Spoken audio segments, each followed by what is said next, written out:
The Baltimore Ravens might be getting some pass rushing help. We talk about who it is and whether they can make an impact for this team coming up next year on Locked On Ravens. You are Locked On Ravens, your daily Baltimore Ravens podcast, part of the Locked On Podcast Network, your team every day.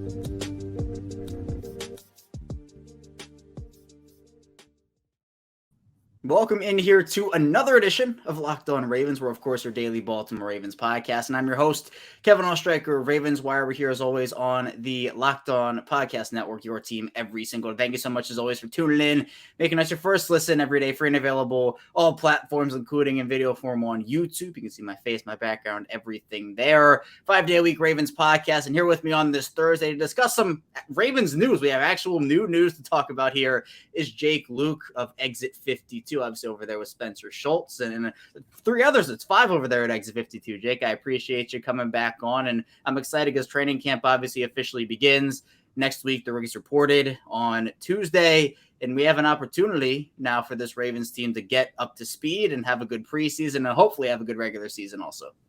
Yeah, we sure do, man. It's exciting times. We were talking a little bit about before we got going here about how we usually, at least the last 5 years or so, haven't had too much to really think about other than the Ravens at this time of year. But thankfully, we've got the Orioles doing pretty well at the moment. So that is taking up some of my real estate, mentally at the moment. But, Ravens, like you said, there was a little bit of news that came out today. So I guess we can get into that and whatever else we got on the docket here.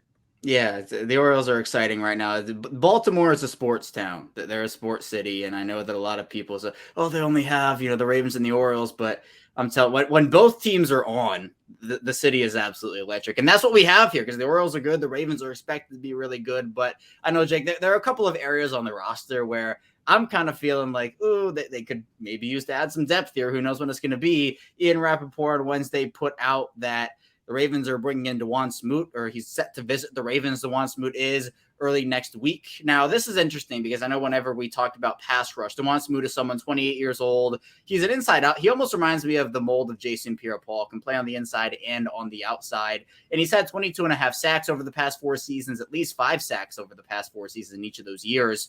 Now, is coming off the torn Achilles that he did suffer last year, but it wasn't necessarily the name I was expecting. And I know he's probably not as well known as a Justin Houston or, the Yannick Ngakwe's of the world. But, I mean, how would you feel, Jake? How would you feel if Baltimore added Dawuane Smoot to the mix? Yeah, no, it wasn't one that I was expecting at all either. When the report came across from Ian Rappaport, I did have to go look him up. I think I had heard his name before, didn't really know too much about him. But I think I want to say it was – so he was not healthy last year. He had an Achilles. But I think the 2 years prior to that, you're talking about 5 and 6 sacks respectively, I think. So very, very solid numbers for a defensive lineman. And it would kind of be that Houston replacement, I think. I think if they do make this move, you can pretty much kiss Justin Houston and Baltimore goodbye. So maybe it's a leverage play to try and get Houston back in the building. Maybe they're waiting out somebody else bigger like a Clowney or whatnot. But this kind of feels like it would be a typical Ravens move to go and get a guy with some pedigree who's not necessarily a huge name off of the scrap heap here right as we're heading into training camp and maybe have him be a productive player. And they need depth there. So I would like it just fine. Yeah, and, the Ravens have experience just recently with a pass rusher coming off a torn Achilles in David Ajabu, who they drafted after he tore his Achilles at the pro day. And it's interesting, Jake, because I'm with you. The Ravens, they do need depth there one way or the other. Essentially right now, before Smoot or Houston or anybody, essentially they're 3 deep. It's Bowser, it's Owe, and it's Ajabu. Tavius Robinson, I don't think you want to throw too much in there. You don't want to throw him in the fire immediately. You might want to take a couple developmental years for him. So, I mean, even if Smoot visits and he doesn't sign, how important do you think it is for them to actually just get somebody, whether it's Houston or somebody else, into that pass rushing group? Because right now I do think it's a little dangerously thin. Yeah, I kind of think they just don't even have enough people to begin with, to your point there. So they got to get some bodies in there. And why not a guy with this, with this history, the pretty solid history as a rotational player there in Jacksonville? Bring him in, see what he can bring to you. I like the idea. Yeah, I think it's a really good one. It's interesting because I think when you're talking about what the team needs, they like guys with versatility. The Ravens defense, and not honestly defenses across the league, is shifting to like positionless almost. And I know the Ravens are one of those teams with what they've done in their secondary. Obviously, drafting Trenton Simpson, who can play all over the field. Smoot with the inside-outside versatility, as I mentioned, almost in the mold of a Jason Pierre-Paul. You can play him inside and you can play him outside. But with the way that the Ravens' interior defensive line room is right now, I mean, you might not need him in there as much. But at that point, I think that for an Owe, for an Ajabo, Smoot is a veteran, at least compared to those two guys, maybe not a Justin Houston type of veteran. And we'll talk about Houston in the second segment. But do you think that Smoot is their best option at this point, Jake? Is he the guy you would pick after looking him up and becoming familiar with him? Or do you think that maybe, swinging on an Ngakoue, a Houston would be a little better? Yeah, I mean, Ngakoue, I kind of feel like that bridge might be a little bit burned. I feel like guys do get over that stuff relatively quickly, at least, more so than we might think. It is a league of professionals, but I do know that things didn't necessarily end on the best of terms with him. I think things are on good terms with Houston. I think he really likes it here. He wanted to come here originally. It's been a good couple of years. It looked like he found the fountain of youth at this point last season. And I don't know, I think to me, Houston would probably be the ideal option because it's just he knows the system very well. He knows these guys very well. Ideal mentor, really, for a guy like David Ojabo. I don't know if Smoot could necessarily be a guy like that, but he could at the very least be a productive player. So if it's got to be one of the two, I'm fine with that. And like I said, I'd probably prefer Houston, but I'm fine with Smoot too. Yeah, I think what the Ravens have to offer is a little bit. They have a role, right? It's not like he's coming in, he's never going to play. There are snaps to be had for a veteran. But how are you feeling about the defense, Jake?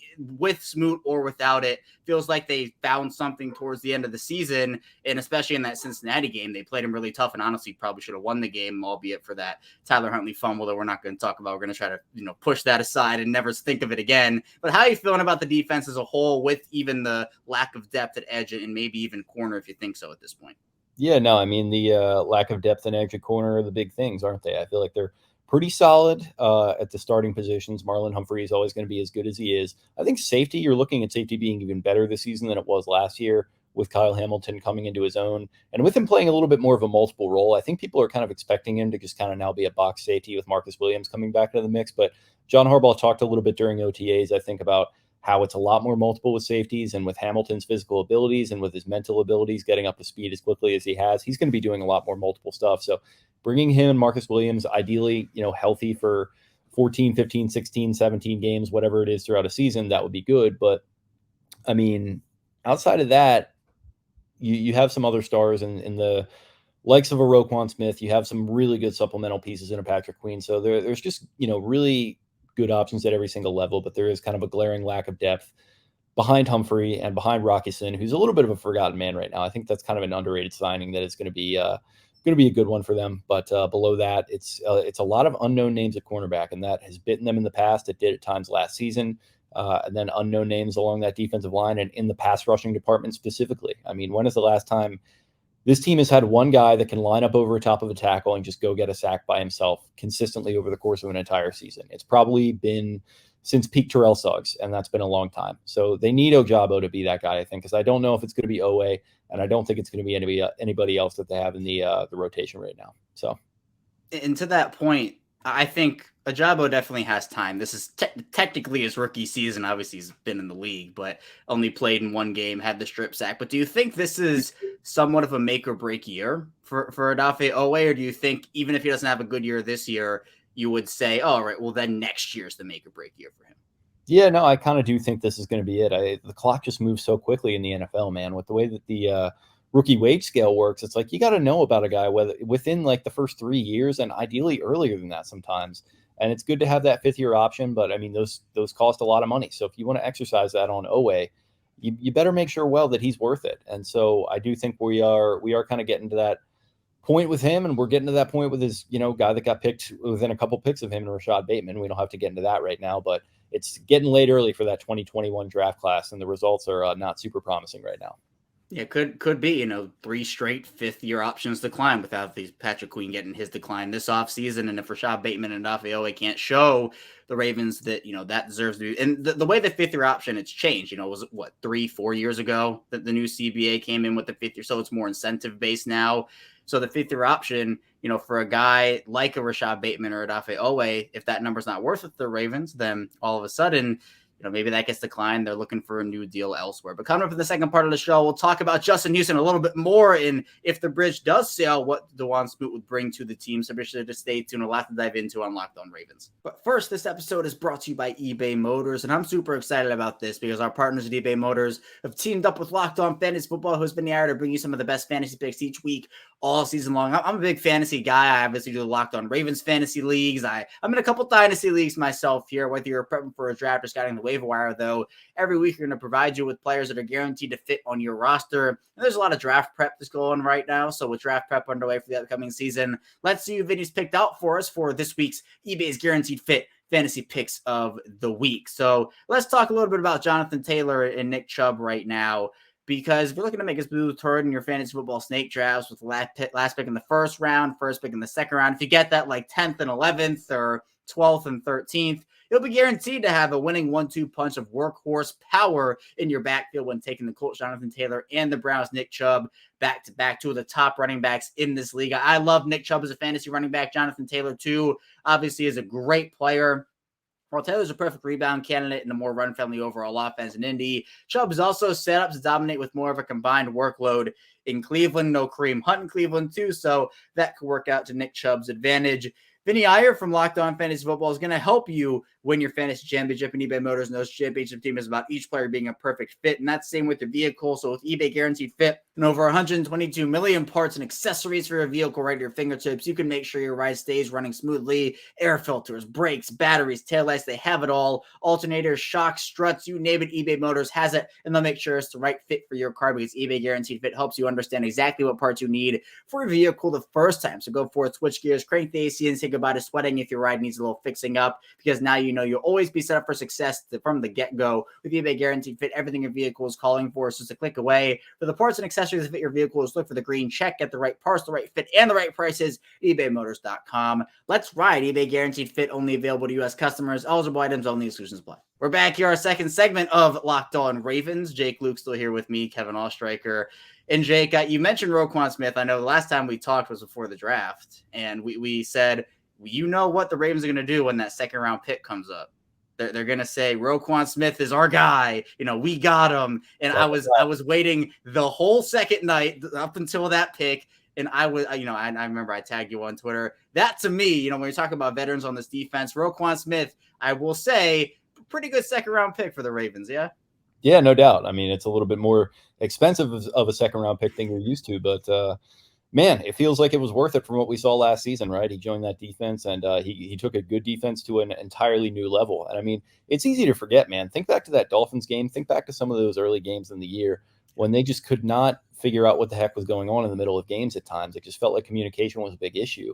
And now, I love Patrick Queen, and I think he's a very good player, but I think there were times where he can get in his own head a little bit, and the chaos can kind of get the better of him. I feel like Roquan is just kind of that perfect field general who is going to wear that green dot, who's going to be the captain of the defense, be the fire hydrant middle linebacker that you've been lacking since Ray Lewis left town. And I don't know. I just think he's that kind of guy. And definitely costly but worth it, in my opinion, second-round pick. They got their guy, to our point that we were making a couple months ago. Yes, the fifth rounder, and also A.J. Klein, the forgotten man in that deal, which was with the Ravens for like 2 weeks or something, and then he gets traded, and I think it was cut by Chicago actually after that happened. But to your point with the veterans, Jake, the Ravens lose Calais Campbell, and if they sign Dawuane Smoot, as you said, probably doesn't look good for Justin Houston's chances coming back to Baltimore.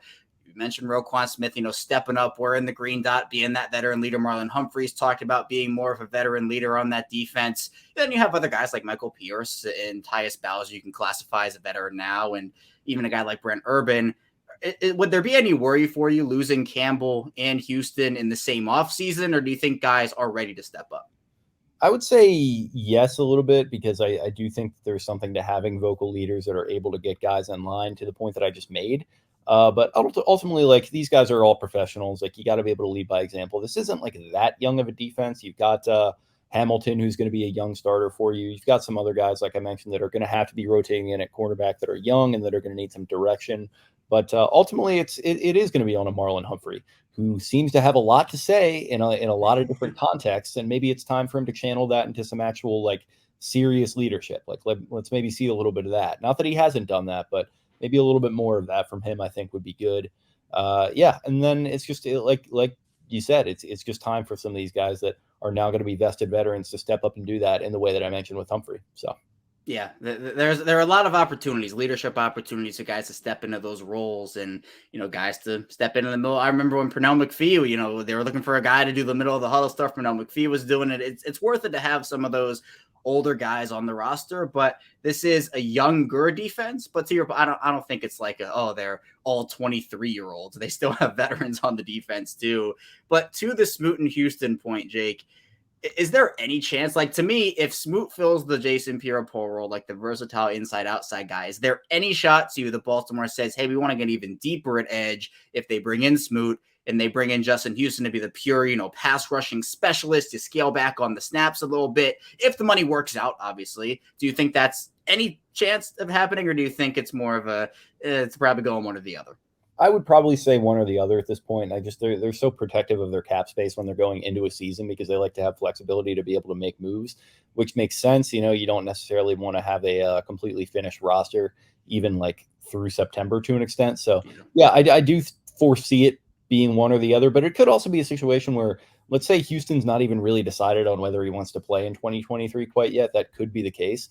And maybe he's just kind of thinking like, hey, it'll probably be Ravens or like maybe Chiefs, and like that's kind of it, and I'm not going to play anywhere else. And if it just works out to where they sign Smoot and then he says, hey, Eric, I'd like to play this year, what can you do for me? They give him whatever veteran minimum or as low as they can get him, and then they give him some incentives for going and winning the Super Bowl or something. Maybe that could be a nice little middle ground that they could find. So that would be my ideal scenario. I don't necessarily see it happening, but I'd hope. Yeah, it'd be nice because I think at that point, I remember last year we were talking about them having, the 5 deep rotation there. So you didn't really necessarily have to worry about if a guy got injured. But, now without Smoot or Houston, there seems like it's going to be one of them. Owe, Ajabo, and Bowser are the 3, and then that's it. But with one or the other, Jake, corner's the other need. And do you think that's still a position they should address at this point? I mean, it's kind of like, who's the guy that you're going to sign? I guess Peters would be the example of the veteran out there that's still, out there that makes sense for them to sign because of the connections that they have. But it does sound like, based upon the smart people in the know, that maybe that ship has kind of sailed, unfortunately. So I don't know if I really do see it happening, but I do think one or the other does need to happen. I don't think you can afford to go into a season with having glaring lack of depth at 2 different position groups on defense. Could be their Achilles heel, like we said. Maybe they're waiting to see if they could maybe make an in-season trade. Like I think Spencer has mentioned that they do like to do that low key. Like throughout Eric DeCosta's tenure, it's been Peters, it's been Yannick Ngakoue, who you mentioned, it's been Roquan Smith now. Like he likes to kind of take stock of where they're at and then make a move along that along the defensive side of the ball, which it kind of makes sense to be that reactionary when defense has gotten so much more reactive. As we've gotten more and more into modern football. I don't know. It could be a thing like that. So I guess we'll see. Yeah, I think, to me, Peters probably isn't coming back at this point. But it's interesting because even dating back earlier than the Peters trade, some of them worked out like that, like Roquan Smith. Then you have like the Ty Montgomery trade, which was what they traded him for. They got him for a 7th rounder, 2018, some conditional 7th rounder, yeah. Returning picks for them basically. So yeah, it didn't even barely played, and I think that was Kenneth Dixon was getting on. That was Gus Edwards his rookie season. That was when Edwards took the starting job, I think, from. Was it Collins or Dixon or one of them? I forget which, but they used Montgomery on kick returns. But, that's more of an outlier. They've been really good on those midseason trades. And I think I want to get your opinion on this, Jake, because to me, with so many young guys, because it's Humphrey and it's Yassine and then everybody else, it's Armour Davis and Pepe Williams and Trayvon Mullen, Ardarius Washington, Kaya Blue Kelly. I think maybe they want to see what they have in those guys and see maybe in the first part of the year throughout the, joint practices, preseason, if one or 2 of those guys can step up, and they're going to need it. But if not, then they can make the in-season trade, because at this point in the offseason, you're right. Who's out there? Is it, Peters, Chris Harris Jr., Bryce Callahan? This isn't March where, all the guys are available. There's not really a lot to choose from. So do you think that could be the route where they're just waiting and seeing, and then if it doesn't work, they will maybe pull the trigger on a trade in the middle of the year? Yeah, I do see it as that. I basically see it as like they're just going to ride it out into the regular season, and then if it works, great. And then if it doesn't work, like I would expect them to be proactive and try to do something to make a move. Like they've done this, to your point, going back to the Ozzie days. I remember they had cornerback issues in 2015 and they traded for that guy Will Davis from Miami, and that wound up being like a sneaky good pickup for like what was not a good team. So I don't know, like they're always proactive when they realize that they have an issue. Particularly, they seem to be at cornerback. They've done that multiple times to the point we've been making. So yeah, that certainly could be the route.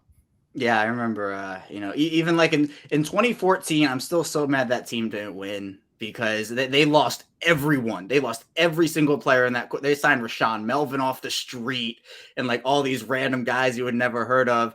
And they still almost beat the Patriots in the divisional round. And that, to me, like, corner's been an issue for them forever. That year stings, though, because I think if they just had one or two guys, they win the Super Bowl that year. I remember Bruce Cunningham in the first Rashawn Melvin game. I was at that game. I think it might have been against the Colts, and he kept saying tackle made by Melvin. And like, I was really plugged into the team at the time, like really big fan. I was like, who is Melvin? Like, I don't know who this guy is. And then it wound up being the little bit of a scapegoat in the playoff loss that season, which I think he's unfairly maligned for. Should not have been put in that position to begin with. But yeah, he was good considering the circumstances, but the playoff game was rough. It just having Gronk just draped all over you as like a undrafted guy like that, it's just tough.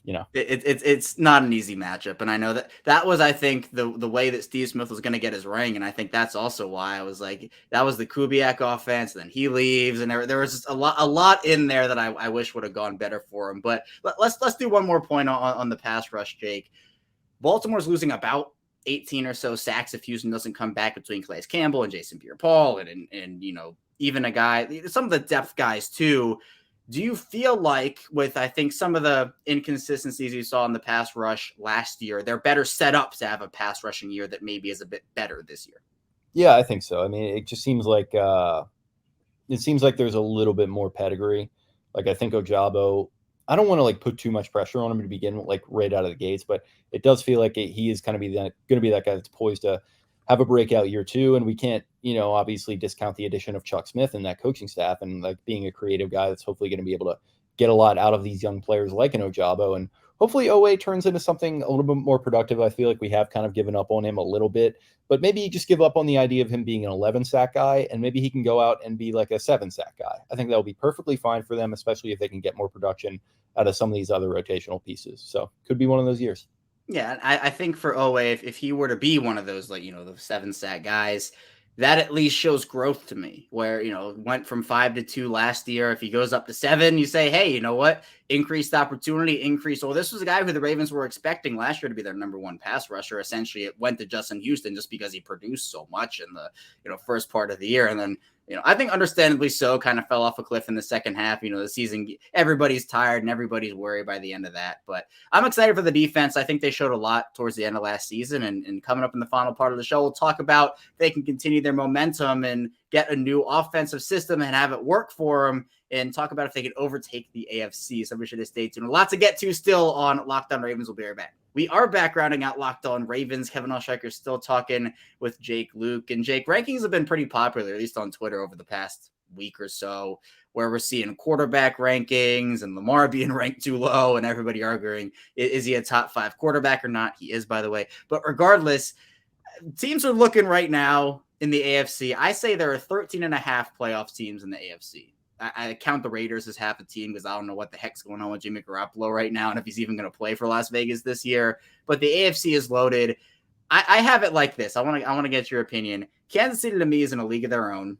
I just, the champs, they've been good for so long that's fine. But then the second tier of teams is Baltimore, Cincinnati, and Buffalo. No particular order, just the 3 teams that I have. Do you view it that way? Do you view teams in the tier with Kansas City or teams lower than tier 2? Where do you kind of have those 4 right now?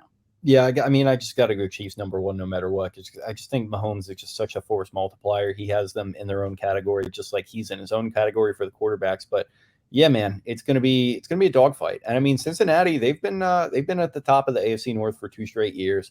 It's not very often that you have somebody dominating the division for like multiple years in a row. You see people do it back to back, teams do it back to back, but it doesn't happen very often where 3 years in a row that's the case. And Joe Burrow I think you got to give him his respect as a top 3 quarterback. Maybe he doesn't have all the traits that some people look for in a top 3 quarterback, but from a result standpoint, from a clutch standpoint, as much as I maybe get a little bit annoyed with some of his self-indulgence and things of that nature, like he's got to give the guys props. So, I think he's still up there, but I do think it's maybe going to be hard just by proxy for the Bengals to remain in that top catbird seat there.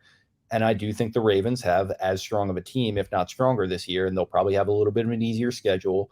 And I think it's just time for the Ravens to go and make a statement. Like, they've got the team now that they've needed, and it's time for John Harbaugh to make a statement too, man. I mean, it's been a while. Like, one playoff win in 10 years is not good enough, and I've been a big defender of his, and I'll always be a big fan of his. But time to start getting some results in the playoffs here. I think just going to the playoffs and losing in the wild card round, you can have all the excuses you want. You can, say the backup quarterback and everything, and that was an impressive thing that they did to even get there, I guess, without Lamar. But I think it's just time to go and do something. So, yeah, I think by proxy, the fact that they have a very strong roster, despite some of the weaknesses that we've been touching on, I just think they're raring and ready to go, and they're going to be hungry for it, and I think they'll do it. But like, to your point, I think the Bengals will be right there.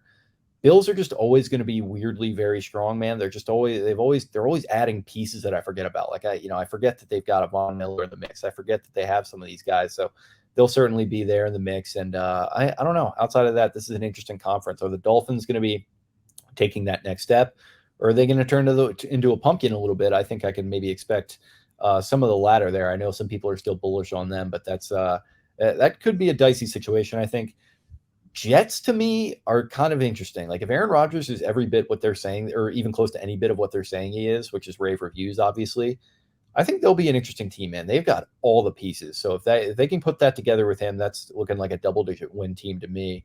And I don't know, man. Looks like a strong conference. I think the Chargers will be right in the mix. I think the Raiders probably take a little bit of a step back there with Jimmy G, but I don't know. Broncos, too. I was talking about Russ last night on our podcast about how I'd like to see him in season 2 of the show quarterback. I feel like if Russ can turn around a little bit in that Sean Payton offense, that's another just loaded roster. And they've just got a veteran quarterback just waiting to get back to what he was before. So a lot of teams, man, that I rattled off there. But to your question there, I think Ravens going to be right in the mix with that second tier below the Chiefs. Yeah, it's, even teams like the Jaguars, who came on last year, Tennessee just added DeAndre Hopkins. I think that catapults them into at least a play. I don't think they're Super Bowl contenders, but I think they're playoff contenders at this point. So there's a lot there. Did you see Joe Burrow's haircut that the Marcus Williams gave a 0? What are your thoughts on that? Yeah, I did. It's getting a little too he's like, and maybe I'm just a little Orioles pilled right now, but he's like try hard Adley Rutschman. Like, I think Adley is like the authentic version of what Joe Burrow tries to be. And he's a good dude. Like, I don't like getting on Joe too much. It's just like the persona, he gets a little bit out over his skis sometimes, and I think he's getting a little bit. He's reading his press clippings a little bit. And I think that might be another reason why he falls off a little bit. I think he's starting to maybe get lost in the sauce a little bit here. He was wearing the glasses all the time, and there were some of those things that I know some people weren't necessarily too happy with. But so, do you think that there's any shot that Baltimore jumps up, Jake, into that Chiefs category? They can maybe overtake Kansas City, or do you just have to see it first? I mean, I don't think they ever will as long as Mahomes is in the mix, but does that mean they can't beat them in a one-off playoff game? No, I think they certainly could. They've beaten the Chiefs before. They've beaten Mahomes before, right, in that amazing game in Baltimore that we all saw. They've beaten the Bills before and Josh Allen, and I know they lost a playoff game to them, but that was in a freakish environment. They've beaten Joe Burrow before. They did it this past season. They can hang with any of these teams, man, on any given day. So from game to game, I think you've got to put yourself in position. Go win 12 games and don't worry about what they're doing. And if you got to go play them in Arrowhead, then you'll go play them in Arrowhead and see if you can get it done. I mean, weird stuff happens. We saw the Bengals do that to them. Things can happen. We saw the Bengals going to Buffalo and have some weird things happen, and they win a snow game. I mean, things can happen in the NFL playoffs. So all you got to do, just have a solid regular season. Don't get too high on your own supply, and go out there ready to kick some doors down and go win that Super Bowl. I think this is the year to really make a statement, and I think they've got a squad to do so. So it is, and I think that this is it's a win now team for the Ravens, but it's not a win now team in the fact that if they don't win this year, they're it's not like a Rams situation where they traded all their assets and they're now in a bad situation. They have multiple years to be a win now team. But I'm really glad you mentioned John Harbaugh, because I've been talking about it here, where I think this is a huge year for John Harbaugh. And I just like you, I'm a big John Harbaugh guy. I have and I will be. But is, to your point, this is a team that has not been back to the AFC Championship game since they won the Super Bowl in 2012, 2013. And John Harbaugh's a great regular season coach. The Ravens have been a great regular season team. Once you get to the playoffs, it's been wild card exits, divisional round exits, and that's not necessarily showing growth. And you're right, the injuries have been a factor. I'm not saying they haven't. But to me, Jake, the Ravens have fired both coordinators over the past 2 off seasons, Don Martindale last year and Greg Roman this offseason. So if the Ravens somehow flop again or don't make it past, like I think this season's AFC Championship or bust for the Ravens for multiple people in the organization. I think if they don't get to that point, they might have start having conversations about what's next for the team. And does that include maybe a coaching change? I don't know if that would be the case if they give him one more season, but you're not going to fire Mike McDonald after his second season or Todd Monken after his first, unless something goes catastrophically wrong. So, I mean, do you think that this is a make or break year for John Harbaugh? Yeah, I think it is to an extent. I mean, does it mean that if they go 9-7 and miss the playoffs, he gets fired? Not necessarily. And I don't necessarily think that should be the starting point of the conversations, but it's like at a certain point, you got to sit back and say, hey man, like what else do you need here? Like we started spending on the credit card for the first time this offseason. We got you the wide receiver that you needed with Beckham. We got you a depth piece of wide receiver in Aguilar. You've got the tight end in Andrews. You've got tight end depth with Likely. You've got an offensive line that is solid. You've got a running back room that has some issues and maybe he's going to have a hold in or a hold out or whatever, but those guys are back healthy. You've got the quarterback. He's signed to a deal. There's no black cloud looming over the team because of said deal not being signed. You've got a defense with good pieces at every single level. There's some depth issues, yes, but you're a good coach. Figure it out. What more do you need, right? It's time to go and prove that you're the guy that we still think you are, and I still believe deep down that he is, but he does have to prove it to the point we've been making. Yep. There's a lot of people have prove it years. I think Odell Beckham's out to prove something this year. Obviously, I think John Harbaugh has a lot to prove, but I think the Ravens will be good this year. I think they'll be, look, the AFC is going to be tough. We talked about it. There are plenty of playoff teams, plenty of contenders, but the Ravens are in that category. And I think, again, I was very encouraged by what I saw in that playoff game against Cincinnati without Lamar Jackson. You know, nobody gave him a shot. Nobody gave them a chance to win that game, and they should have won it. They should have won it, but we're not going to talk about the play. So I promise we're not going to do it. We're not going to do it. But Jake, I appreciate you hopping on. Thank you so much for joining me here. Please tell people where they can find your work and what you're working on. Is obviously the Orioles are in full swing and the Ravens are coming up here. Yep, you can find us at Exit 52 Podcast on Twitter and Instagram, and then that's where you can find our podcast on any and all podcast feeds. Talking plenty of Orioles stuff right now. We actually had a great episode come out today. If anyone's interested in checking that out, some really good meaty discussion on the Orioles. It's about 45 minutes to an hour. Then we did our starting 5 of quarterbacks we want to see on the show. Quarterback, plenty of good stuff sprinkled in there. And then some Ravens content has been a little bit more sparse, but we do currently have running a little special project I've been working on called Season in Between. It's kind of a 4-part narrative podcast that looks back on the early 2000s Ravens, specifically focusing on the 2006 team, which is always a really fascinating team to me. So it's plenty of stuff on that. Brian Billick, Ozzie Newsome. It's a cool project that I put a lot of work into. So I hope you guys check it out and enjoy it. You can find that on our podcast feed every Friday. We've got 1 episode out now currently. Second one comes out this coming Friday. So whenever you're listening to this, that'll be the 21st, I believe. So keep an eye out for that as well. Yeah, the link to that will be in the description below. Jake does great work. Check him out. And, of course, his Twitter will be in that link as well. If you're on YouTube, you can just go and follow him. The link to Jake's Twitter will be there. But, Jake, I appreciate you again. Thank you so much. That's all I have for you here today on Locked On Ravens. When we get back here tomorrow, we'll be rounding out the week. More Ravens content here, so be sure to stay tuned for that. I'll see you right back here tomorrow on Locked On Ravens.